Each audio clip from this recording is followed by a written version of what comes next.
Hey, this is Craig Locicero and Steve Smyth. And you're watching Bay Area Rocks. Rocket. You're watching Bay Area Rocks, and I'm Bassy, Stacy, and I'm here with Forbidden. How are you guys doing? Introduce yourselves. I am Craig Locicero. I play guitar. I am Steve Smyth, and I also, too, play guitar. Sweet. So you guys just are coming back from United States tour. Let's talk about it.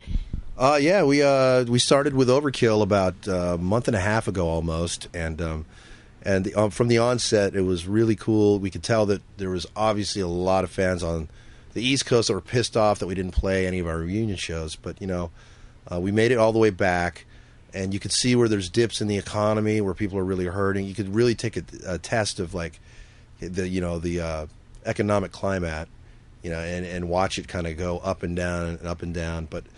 The shows were always great, and Overkill they treated us amazing.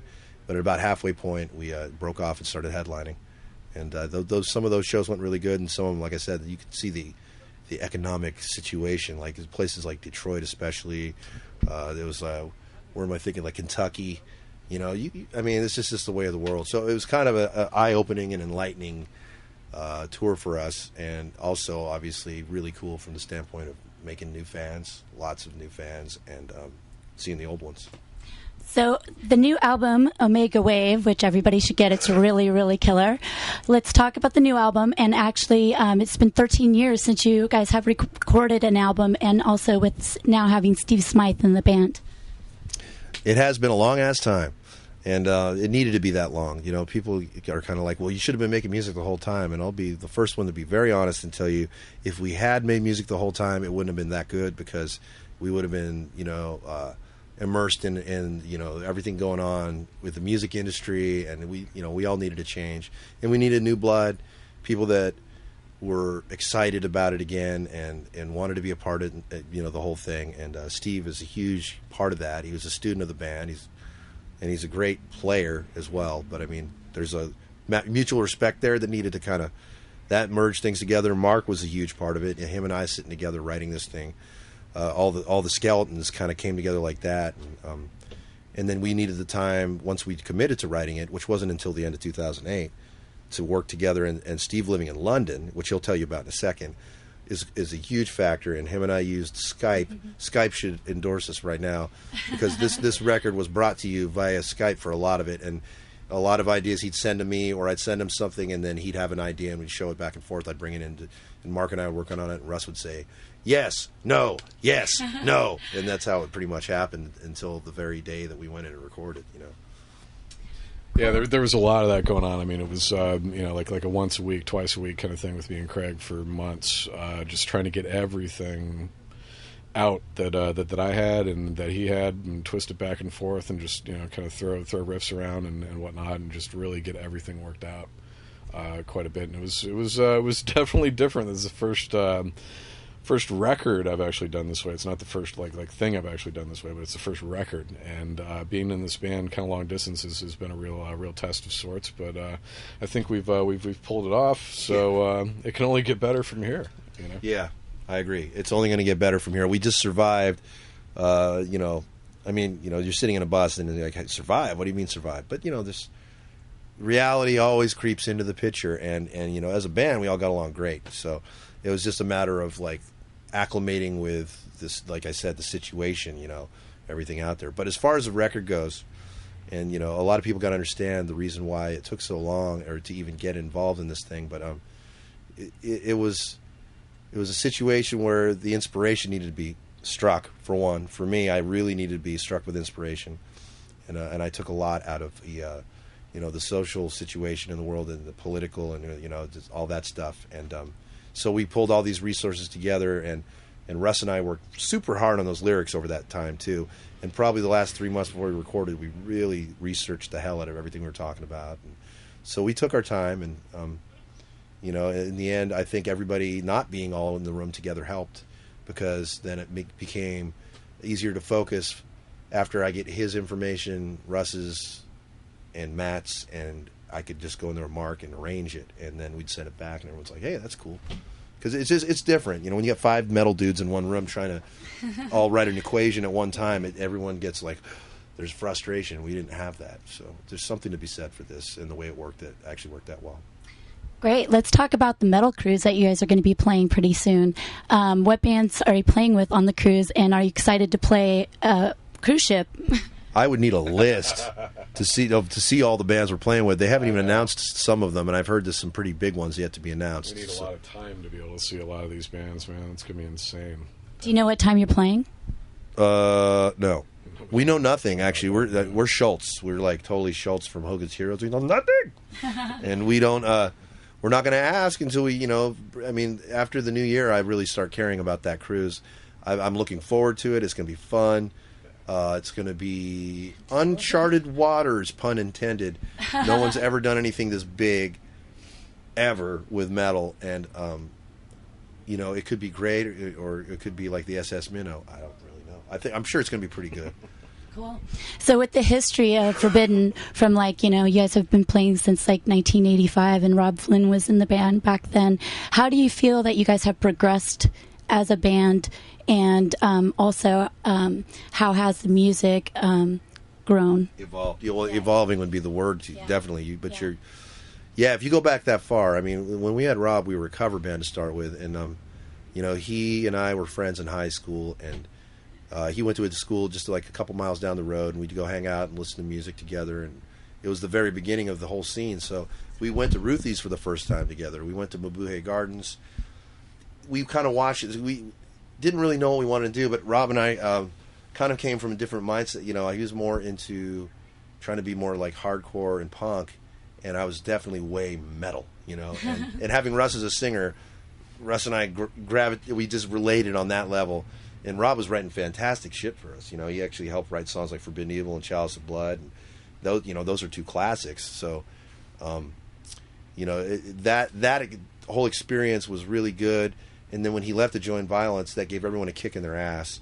You know, he was motivated to blow us away. We were just motivated to even just be motivated. I mean, we didn't really need it, you know. And we went more towards metal, and we were more melodic, and we just kind of. We never really analyzed it, you know, the entire time. I think I shouldn't say the entire time. From Forbidden Evil to Twisted and Form, we never really analyzed it. We just did. And getting Tim Calvert was a huge help.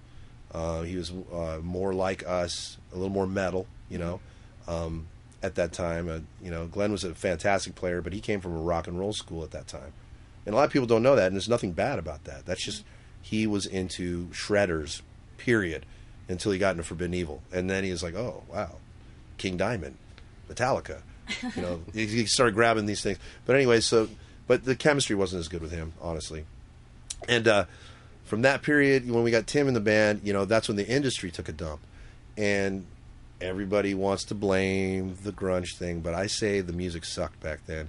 I say from 1991 to '93 was some of the worst thrash metal albums that you'll never talk about because they were crap, and that's why bands like Pantera survived and came up because they were reinventing it, and Slayer survived, and they had 1/4 Forbidden, you know, doing it with them. So we kind of did survive in a weird way, but yeah, we got a little distracted in the middle years just by the industry and just everything we were going through.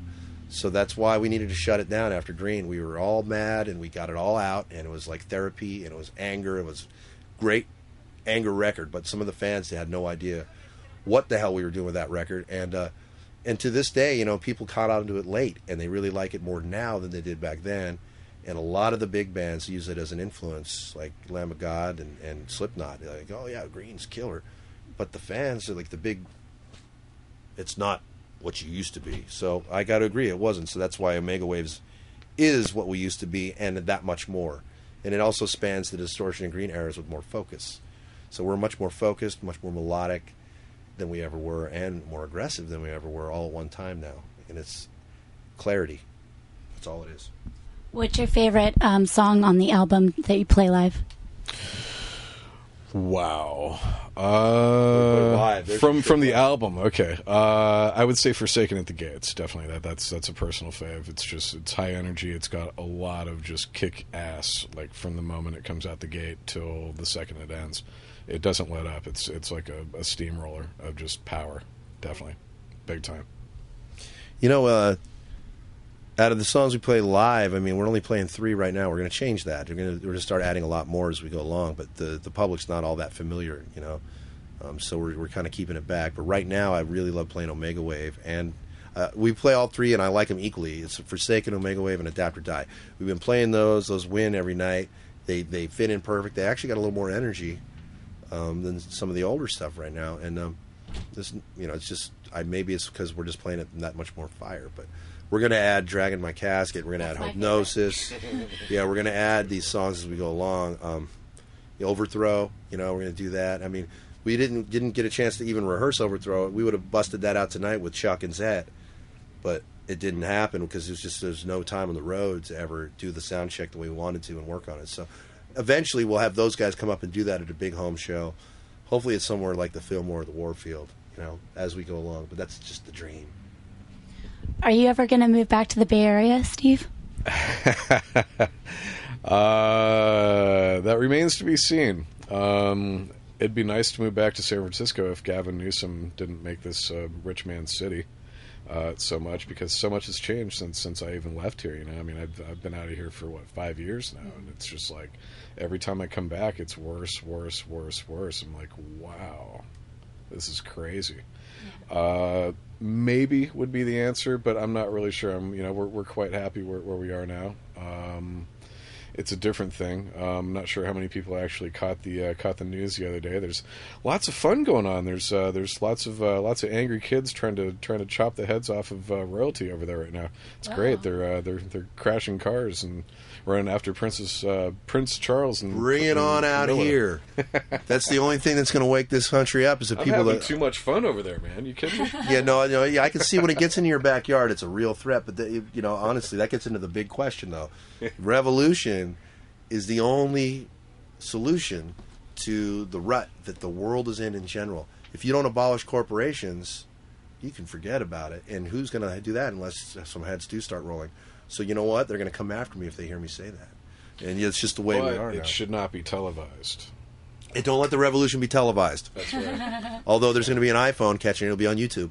Yeah, for sure. So, too late. Too late. Yeah, shit the bed. Let's talk about shit the money bed, my friend. Yeah. Let's talk about your other band, Spiral Arms, and when you guys are playing next, and what the future holds for Spiral Arms. I don't know when we're playing next. I heard that we may play in late January because after we get back from the cruise, but I really don't know.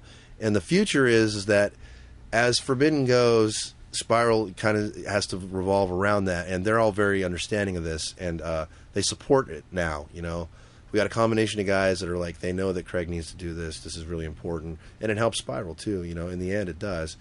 But right now, they're waiting very patiently, and I got about a year of cycle of stuff. So, but every time I come back, if they're smart and I work it out with them, we'll always play some shows, and it keeps getting better. I mean, the band's gotten so much better over the last probably year. Than we were pretty good with all these different guys we had playing with us, but it's become more of a band now. Mm-hmm.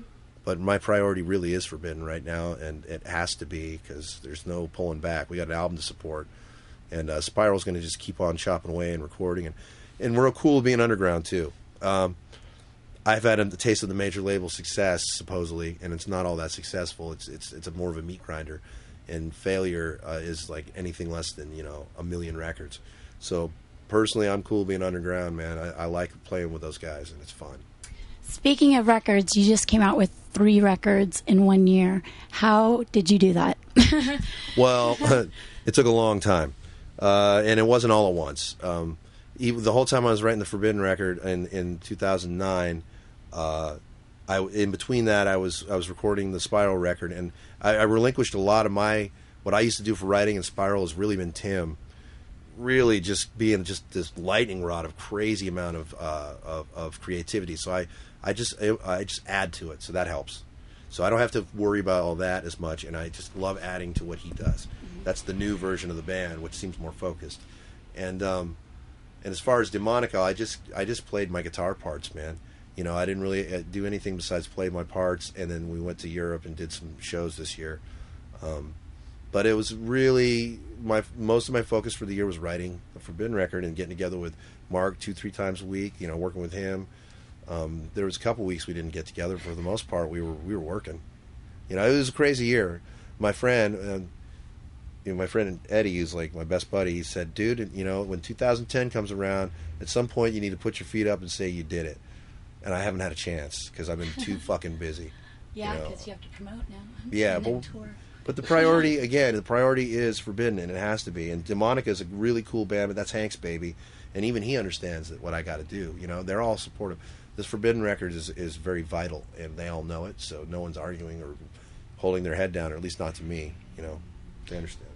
What would you like to say to your fans? See you on tour and buy the album. Yeah. What else can you say besides that? Oh, and thank you for welcoming us back. And for the new fans, thank you for accepting us in all of this huge, because there's a huge thrash metal movement, but I think Forbidden stands in its own ground with the other bands. It's not like there's not enough room at the top. There's plenty, and people need to remember that instead of being so guarded about who's on top. It's like there's room for everyone. Fans will buy whatever they like, or steal it. Buy a shirt then. Well, thank you very much. I want to thank you for your time, because I know you guys have to get ready for this day show here at the DNA today.